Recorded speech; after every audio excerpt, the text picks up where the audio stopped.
on table 2 later on, it does a nice job in the table. It gives you other examples. It kind of takes you across and says what that means for each state accordingly. When you're talking about exclusive powers, you are basically talking about the powers of the Constitution of the federal government. So I'm basically stating in the Constitution the exclusive powers that will override anything that the states or the Confederacy motto or model used to say that states could be on their own. It's saying there are certain things that no matter what, your federal government is centralized enough that it's going to take over. And it doesn't get into specifics because the vagueness is there in your Constitution to be situational. They want it to be vague so that you understand that if they have to make or have an event, and even as we're so, looking at 9/11 today, there's a lot of things when you have tragedy happen or natural disasters that you have to, create different powers or issues between the states and federal you never had before. Because you never had the tragedy before, you never had this weather before. So the framers understood that they couldn't forecast future events or wars or anything that could occur or even within. So they wanted flexibility, but they still had to outline for you who has the authority to create that law or who has the authority to come into that state. And are there certain things that the states will develop in their own right, or there's certain things they will never develop? Such as in federal law, you're never gonna have a state create foreign policy treaties, right? Pretty obvious why we wouldn't do that.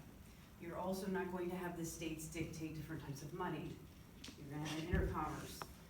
The federal government is going to do that along with a federal tax.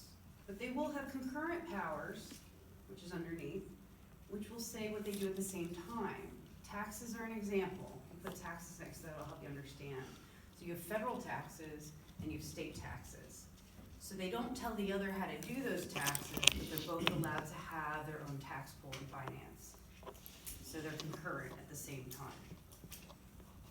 When you're talking applied powers, this gets difficult, and it is difficult for me to answer because it is so vague. It's put there to say, we want to be vague. So it's put there to say that Congress has the ability to have the discretion to make laws that we can't forecast. So it'll put implied all these other, rights that they're allowed to do in the future. And your framers and the authors of the Constitution understood this. They knew that they couldn't make it so rigid. So when you have these discussions all the time of, the founders didn't know they were so vague and they wrote it so vague, the other argument will be they did it on purpose because they can't forecast how we will transform, what technologies we'll have in the future. They wanted the Constitution to withstand time. So the vagueness actually gives it flexibility. But as much as it gives it flexibility, it can hinder because people don't know how to interpret it and they kind of loosely do it the way they want to in convenience of creating a law. We see that all the time, right? Politicians will say, well, I think it means this. Or attorneys, I think it means this. So as much as it's there to create flexibility and to grow with you, it can be difficult because it doesn't give you strict parameters either. So it has a lot of wiggle room for good and bad for that reason. When you're talking implied powers, you're also going to be illustrating specific powers and powers of Congress and then powers that the states have. So for example, you'll see underneath I gave you, and your book actually gives you these with the different clauses. So general welfare clause would be Congress wants to establish laws that might be in the best interest of its citizens and welfare. So if a tragedy occurred, if something weather-related we've never seen before, how to handle it occurs, they will step in quickly because time is of the essence, and they have the discretion basically for the general welfare. You will hear politicians say that a lot. I don't care if I'm popular or not, I'm doing it for the general welfare of the population. That's where that's coming from. You're allowed to create laws if it means saving lives. That was the number one thing that your government was created for, actually, to actually save lives. So, and security. So they will use that power in general welfare to create things they need to do quickly for the welfare of the public. When you're talking about necessary or proper clause, you're actually talking about, it gives authority to Congress to make laws that are necessary and they need to make in order to be specific of something in the Constitution, elaborate. So something that would modernize it, of its vagueness, would give it, a clause, or they'll use that and say, in this article or this amendment, we are formulating this law pertaining to that, or something in the Bill of Rights. So that's what you're talking about. It's giving government, Congress the authority to do that, to define those things. When you're talking full faith and credit clauses, you are talking about, it's requiring your states to recognize other states. So I'm gonna be in California, and I go to Nebraska, and I look at their public records about you. I have to recognize their public records about you. And just because California didn't do those records, it doesn't mean that you're null and void. So it's in between states, you are recognizing public records between states. So even though your state didn't put them there, it doesn't mean it's not legitimate. So states are to understand between states, they have to recognize each other's citizens, basically. And that's your full faith clause. When you're talking privileges and immunities, you're talking about, you are prohibiting other states, actually, from discriminating against you. So you couldn't have a state say, well, you're not a Floridian, so we don't care about you from Pennsylvania. Don't come to our state, we don't recognize you. It's saying, even though I'm in a different state, we're all citizens of the United States. So state to state, they have to recognize you as a citizen. And when you think back to why they devised these things, you want to think historically why they did. They were so entrenched in, even when they formulated the colonies, each had a different charter, and then became a different colony in a different state as they grew. So they were very entrenched in a culture in their own states.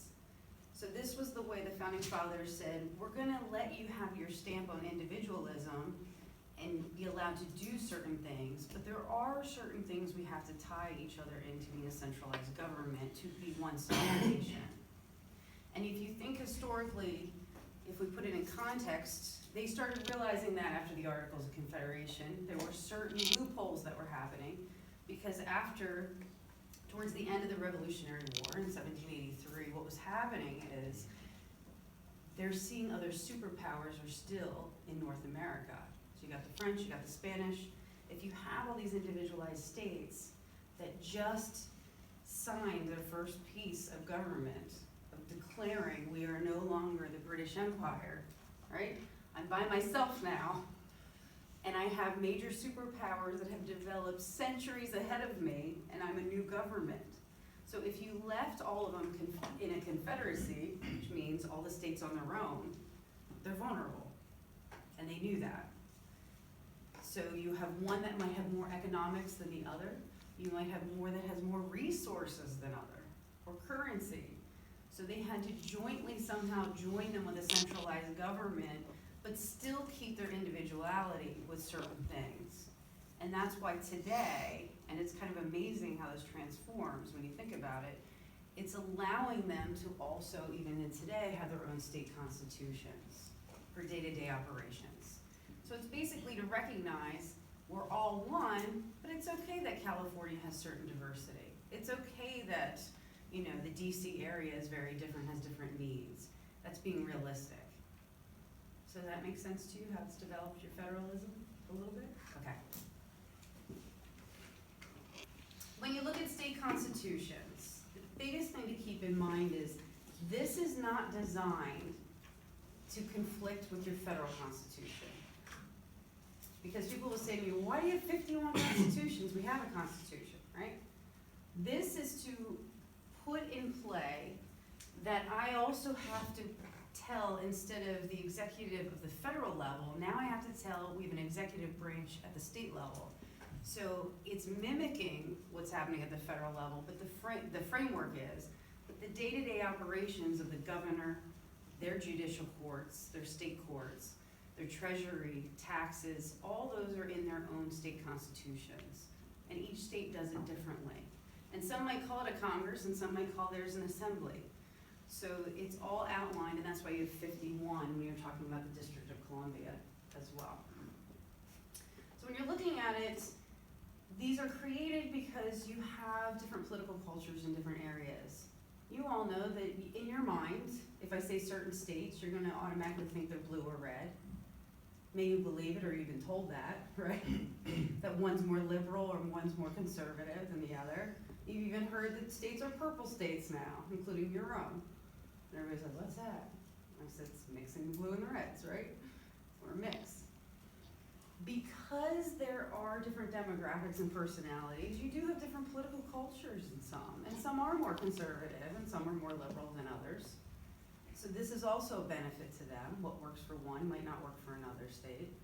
You also have state histories are different in each one. That also creates culture. You have different demographics, different levels of upper, middle, and lower class, economics, right? You have different people migrating or going to those states. Maybe economic reasons, may just be appealing geography-wise, but there's differences between all of them.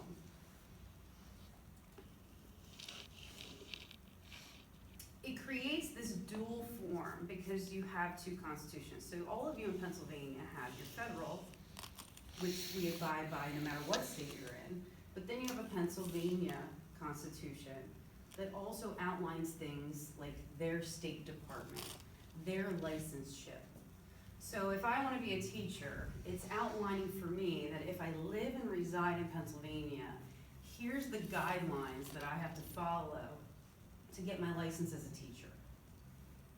It might be very different than getting a different license in New Jersey. Or it'll spell out, is there reciprocity? You could be a real estate agent, same thing. It could be very different in Pennsylvania, and you get a federal exam, but you have to take a state exam to be a Pennsylvania agent. You can't just go over to New Jersey now and practice. You have to take the state part to go practice. Same with your nursing students that are here. So there are differences depending on what state, and you have to make sure you understand what's happening in each state or the requirements. So sometimes even when you're majoring in college and you're prepping, and I've had this happen, especially with the allied health students here, they didn't pay attention, all of a sudden they moved to New Jersey, and now they gotta take extra classes because they weren't paying attention and their requirements are different. And that's where confusion can also come in, as we've, talked about in length. A lot of times the gun laws are different in each state. The other thing that gets confusing is you have 51 constitutions and all of them are different in the way they embrace their government. They do finances different. So if I live in Pennsylvania, I might be dishing out 85 to 90% in property taxes to schools. But I might go to California and they offset it with taxing certain things instead. Some states don't even have property taxes to that level. And now you're gonna be like, where do I move? Before you get excited, they're just taking tax out of other things, so. It's kind of like when people say, why is there a surge of New York and New Jersey when they go to shopping mall outlets? Crossings up by me or any of these outlets, and you see the license plates pulling in, and they're blatantly from New York, especially because we're close enough on Route 80. You just come cruising in and then go cruising back, and I used to have friends say, can you buy all this stuff for me and then bring it when you see me. Sales tax, really, when you're talking retail, things like that. Each state dictates what they want to do. Federal government doesn't tell them how to tax. They'll tell them how to tax when you're talking their federal out of your check, but the state tax is done very differently, and they have that discretion. Their Congress or Assembly will vote on that. They will determine how you're going to do it. In Pennsylvania, you came very close to doing away with your property taxes completely. Do you know how close you came? It's so painful when I talk about this, because I wanted it gone. Who doesn't, right? It was tied. You had a tie, and your lieutenant governor did the breaking tie, and it tipped back to property taxes. Stay, yes? Two things. One, Uh-huh. wouldn't we just be taxed somewhere else for the same amount of revenue, because the state would be willing to lose revenue to schools? Yes, and here's a good example. Your Pennsylvania, Okay. because people say, well, why wouldn't you wanna just get rid of property taxes? So what's the negative of taking that away? Why did they fight? They actually wanted to keep it. And you go, what? So why would they keep property taxes? Well, property tax is more guaranteed than like sales tax, 'cause if you don't buy stuff, then, It's consistent. yeah, exactly. You can also forecast by homeowners on the books how much money you're gonna be getting in your revenue. Retail is the market, right? Yeah.